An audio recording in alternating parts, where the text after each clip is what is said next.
Madam ఈ delivery అంటే ఈ 9 మంత్స్ ప్రాసెస్‌లో ఒక్కో దగ్గర కొంతమందికి ఉమ్మ నీరు అనేది పగిలిపోతుంది.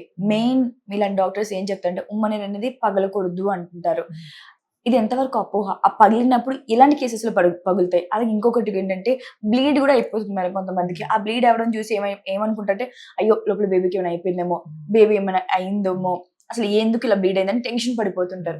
అసలు బ్లీడ్ కానీ, ఉమ్మ నీరు కానీ ఎప్పుడు ఎలాంటి టైంలో పగులుతుంటాయి? ఎలాంటివి జరుగుతుంటాయి ఆ టైంలో? ఓకే. సో నార్మల్‌గా ఏంటంటే బేబీ మదర్ వూంబ్‌లో ఒక ప్రొటెక్టివ్ బెలూన్‌లో ఉంటుంది. సో ఆ బెలూన్ లోపల ఉండే ఫ్లూయిడే ఉమ్మనీరు అనేది. అవును. ఆమ్నియోటిక్ ఫ్లూయిడ్ అంటాము. అదే ఉమ్మనీరు. హ్మ్. సో ఆ ప్రొటెక్టివ్ బెలూన్‌లో ఉన్నంత కాలం baby is safe. Okay. Okay. స్టెరైల్‌గా ఎన్విరాన్మెంట్‌లో చాలా కంటైన్డ్‌గా బేబీ సేఫ్‌గా ఉంటుంది. ఆ ఉమ్మనీరు బెలూన్ లోపల ఉంటే. ఎప్పుడైతే ఆ బెలూన్ అంటే ఆ చుట్టుపక్కల ఉన్న మెంబ్రెయిన్ బ్రేక్ అయ్యి ఆ వాటర్ అన్నది గర్భసంచిలోంచి మనకి బయటకి కనపడుతుందో దాన్ని ఉమ్మనీరు పోవటం అని అంటాం. సో నార్మల్ గా నెలలు నిండిన వాళ్ళకి it's a natural process. Yes. Okay. అంటే నెలలు నిండిన వాళ్ళని ఎప్పుడు అంటాం? కంప్లీట్ గా 40 వీక్స్ కంప్లీట్ అయితే కంప్లీట్ టర్మ్ అంటాం. అట్లా కాకుండా 37 వారాలు దాటాక కూడా మనకి ఏ టైంలో అయినా కానీ లేబర్ అన్నది సెట్ ఇన్ అవ్వచ్చు. ఆ ప్రసవ నొప్పులు స్టార్ట్ అయినప్పుడు మనకి వాటర్ అనేది బ్రేక్ అవటం అనేది it's natural process. Okay. So ఎవరికైతే 36, 37 వీక్స్ దాటిన తర్వాత ఇలా ఉమ్మనీరు గనక పోతే అస్సలు కంగారు పడాల్సిన అవసరం లేదు.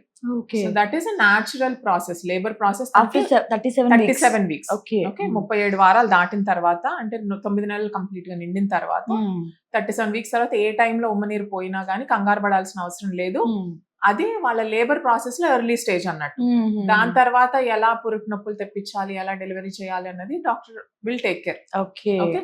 అలా కాకుండా 37 వారాలు నిండకుండా ముందు ఎప్పుడైతే వాటర్ బ్రేక్ అయిందో దాన్ని ప్రీ టర్మ్ లేబర్ అంటాం. Pre term rupture of membranes అంటాం. ఓకే. ఓకే. అలా ముందుగానే ఉమ్మనీరు పడిపోతే ఎన్నో వారంలో అలా అయింది. బాగా బేబీ ప్రీమెచ్యూర్ గా పుడుతుందా ఆర్ ఫ్యూ డేస్ ప్రీమెచ్యూర్ గా పుడుతుందా అంటే 36, 37 వారాల మధ్యలో almost baby will be usually safe. మనంత కంగారు పడాల్సిన అవసరం లేదు. సో అందుకని ఎప్పుడైనా కానీ ఎనీ టైమ్ ఆఫ్ ప్రెగ్నెన్సీలో ఉమ్మనీరు వన్స్ బ్రేక్ అయిన తర్వాత విత్ ఇన్ 24 hours అన్నది బేబీ డెలివరీ చేయడానికి మనం ట్రై చేస్తాం. ఎందుకంటే ప్రొటెక్టివ్ బెలూన్ ఓపెన్ అయిపోయింది. Then it becomes a chance for infection to go. బేబీకి వెజైనా నుంచి పైకి ఇన్ఫెక్షన్ వెళ్ళి బేబీని ఇన్ఫెక్ట్ చేసే chances are high. Okay. Okay. Okay. అందుకని ఉమ్మనీరు బ్రేక్ అయిన తర్వాత ఇమ్మీడియట్ గా డాక్టర్ దగ్గరికి చూపించుకోవటం, మనకి ఎన్ని వారాలు ఉన్నాయి చూసి అసలు మనం ప్రెగ్నెన్సీ కంటిన్యూ చేయొచ్చా లేదా. ఒకవేళ బాగా ఎర్లీగా అంటే 5th మంత్ లో 6th మంత్ లో ఉమ్మనీరు పోయినాయి అనుకో, అప్పుడు డెలివరీ చేయలేం కదా బేబీని. అందుకని ఆ ఉమ్మనీరు సీల్ అవ్వటానికి కానీ ఉమ్మనీరు అలా అప్పుడప్పుడు ఏంటంటే చిన్న బ్రేక్స్ వచ్చి క్లోజ్ అయిపోతూ ఉంటాయి. అలాంటప్పుడు బ్రేక్ అనేది ఎలా వస్తుంది మేడం?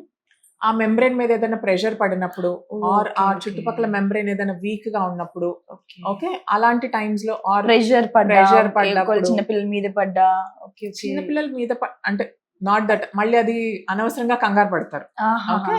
సో దట్ ఈస్ కొంచెం జాగ్రత్తగా ఉండడం బెస్ట్ అంటారు. ఇంకా 6 or 7 months దగ్గర. ఓకే మేడం, నెక్స్ట్ థింగ్ ఏంటంటే ఈ బ్లీడింగ్ గురించి, ఇది ఎందుకు అలాగా వస్తుంది? చాలా మంది కూడా నా దగ్గర అడిగిన క్వశ్చన్ ఇది యాక్చువల్ గా. ఎందుకు ఆ టైంలో అంటే బ్లీడ్ అవ్వకూడదు అని అంటుంటారు డాక్టర్స్, కానీ బ్లీడ్ అవుతుంది. Reason why? ఓకే. ప్రెగ్నెన్సీలో బ్లీడింగ్ అన్నది ఏ టైంలో అవుతుందంటే మొదటి 3 నెలల్లో అవుతుందా, సెకండ్ హాఫ్ లో అవుతుందా, లాస్ట్ లో అవుతుందా అన్న దానికి వేరే వేరే రీజన్స్ ఉంటాయి. ఓకే. ఓకే.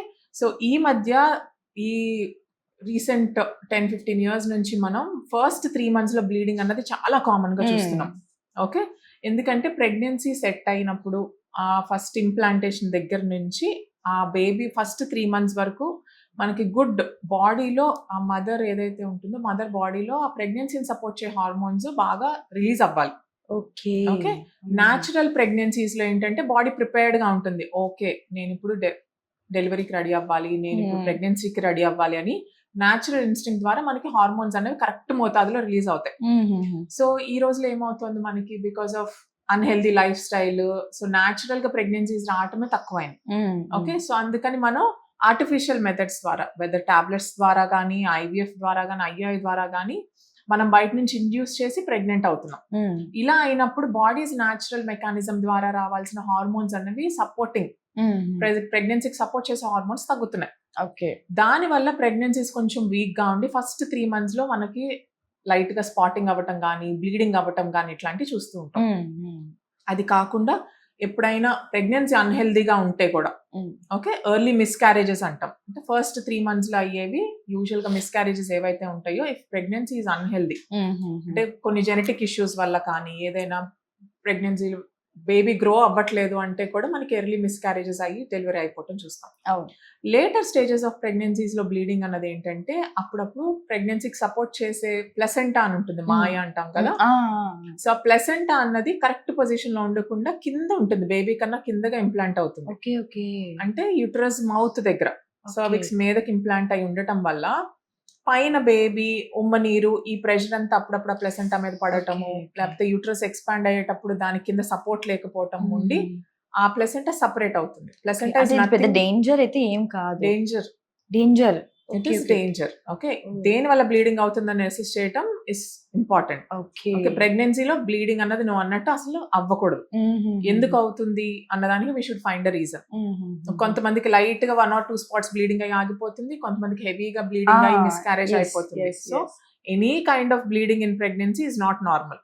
ఓకే, అది గుర్తించడం కూడా ఇంపార్టెంట్ విషయం. ఓకే, ఇంకొక లాస్ట్ క్వశ్చన్ మేడం, ఏంటంటే అందరి పిల్లలు నార్మల్ గా అయితే పుట్టరు. కొంతమందికి కాలు వంకర పుట్టి, కొంతమందికి చెవులు లోపలికి వెళ్ళి, లేకపోతే కొంతమందికి ఎక్స్ట్రా ఫింగర్. మేడం నాకు ఎప్పటి నుంచో డౌట్ ఏంటంటే, అందరు బేబీస్ ఆ ఊళ్ళ నుంచి బయటకు వస్తారు. సో ఆ లోపం అనేది తల్లి వల్ల వస్తుందా, లేకపోతే ఆ తల్లి కేర్ ఎక్కువ చేయడం లేకపోవడం వల్ల వస్తుందా? అసలు యాక్చువల్ గా ఈ అంగవైకల్యం అనే పిల్లలు ఎందుకు పుడతారు, ఎలా పుడతారు? ఎనామలీస్ ఇన్ బేబీస్ అంటే ఏదైతే నువ్వు కంజనైటల్ డిఫార్మిటీస్, ఎనామలీస్ అని అంటామో, అవి చాలా పెద్ద స్పెక్ట్రమ్ అమ్మ. ఓకే, సో దాంట్లో న్యూట్రిషన్, నువ్వు అన్నట్టు న్యూట్రిషనల్ డెఫిషియన్సీస్ వల్ల వచ్చేవి కొన్ని ఉంటాయి. But most of the deformities ఏదైతే అంగవైకల్యాలు ఉంటాయో అవి యూజువల్లీ జెనెటికల్లీ డిటర్మైన్డ్. అంటే ఏదో రీజన్ వల్ల ఆ మదర్ నుంచి ఫాదర్ నుంచి వచ్చే jeans. So baby is born with both jeans.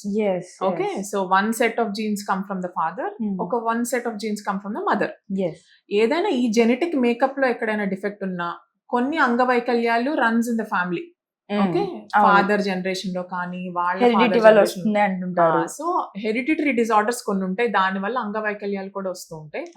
కొన్ని ఆ మదర్ ప్రెగ్నెంట్ గా ఉన్నప్పుడు, లేకపోతే ఆ ముందుగానే ఆ ఇనీషియల్ స్టేజెస్ ఆఫ్ ప్రెగ్నెన్సీలో మనం మిస్ అయినప్పుడు ఆ టైంలో వాడకూడని మెడిసిన్స్ వాడటం వల్ల యూజువల్లీ ఒకవేళ మదర్ కి ముందుగా ఫిట్స్ ఉండటం, ఆర్ మదర్ కి కనుక ముందు వేరే ఏదైనా కనెక్టివ్ టిష్యూ డిజార్డర్ ఉండటం, ఆర్ ముందు ఏదైనా ఇమ్యూనో సప్రెసెంట్స్ మీద ఏదైనా టాబ్లెట్స్ మీద ఉండటం, ఆర్ కొన్ని అన్వాంటెడ్ యాంటీబయాటిక్స్ ఉంటాయి ప్రెగ్నెన్సీలో వాడకూడనివి, అవి తెలియకుండా ప్రెగ్నెంట్ అని తెలియకుండా వాడేస్తూ ఉంటారు. మెడిసిన్స్ వల్ల కూడా మెడిసిన్స్ వల్ల చాలా లోపాలు కూడా చూస్తూ ఉంటాం. Okay, so or folic acid, B12, basic things మన చేతిలో ఉండేవి. జెనెటిక్ డిఫెక్ట్స్ ఎటు మనం కరెక్ట్ చేయలేము. మన చేతిలో ఉన్నవేంటి, న్యూట్రిషనల్ డెఫిషియన్సీస్ లేకుండా చూడాలి.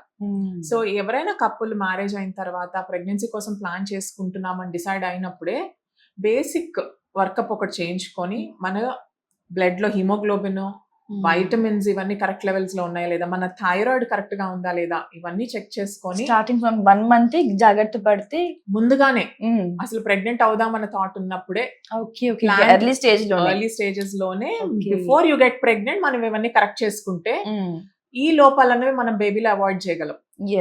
అంటే ఇంకా హెరిడిటీ తప్పి మినహాయించి ఇవైతే genetic hereditary are not in our hands. మన చేతిలో ఉన్నవేంటి, న్యూట్రిషన్, మెడిసిన్స్. ఎవరైతే ప్రెగ్నెన్సీ కోసం ప్లాన్ చేస్తున్నారో వాళ్ళు ఆల్రెడీ బికాస్ ఆఫ్ క్రానిక్ ఏదైనా డిజార్డర్స్ వల్ల, డిసీజెస్ వల్ల ఏదైనా మెడికేషన్, స్ట్రాంగ్ మెడికేషన్స్ మీద ఉన్నారు అని చెప్పానంటే అవి ప్రెగ్నెన్సీ సేఫ్ మెడికేషన్స్ కి మారుస్తాం. ఓకే, సో వాళ్ళ ప్రైమరీ డాక్టర్ తో మాట్లాడి ఓకే ప్రెగ్నెన్సీలో ఏవైతే మార్చచ్చు, తన హెల్త్ కూడా ఇంపార్టెంట్. సో తన డిసీజ్ కి తగ్గట్టుగా మళ్ళీ ప్రెగ్నెన్సీలో సేఫ్ మెడికేషన్స్ ఏ ఉన్నాయో వాటిని మార్చుకొని, సమ్ టైమ్స్ అవసరమైతే బ్లడ్ థిన్నర్స్ అట్లాంటివి పెట్టుకోవాల్సి వస్తుంది. ఓకే, బ్లడ్ క్లాట్ అయ్యే టెండెన్సీ మనకి ప్రెగ్నెన్సీలో బాగా ఎక్కువ అవుతుంది. సో అందుకని కొంతమందికి బ్లడ్ థిన్నర్స్ పెట్టుకోవాల్సి వస్తుంది. ఇలాంటి మార్పులన్నీ మనం before they plan their pregnancy start చేస్తే ఆ తర్వాత మనకి హెల్దీ ప్రెగ్నెన్సీస్ రేట్ పెరుగుతుంది. Right. So thank you madam, చాలా మంచి ఇన్ఫర్మేషన్ మాకు ఇచ్చారు. Thank you so much for your valuable time. Thank you.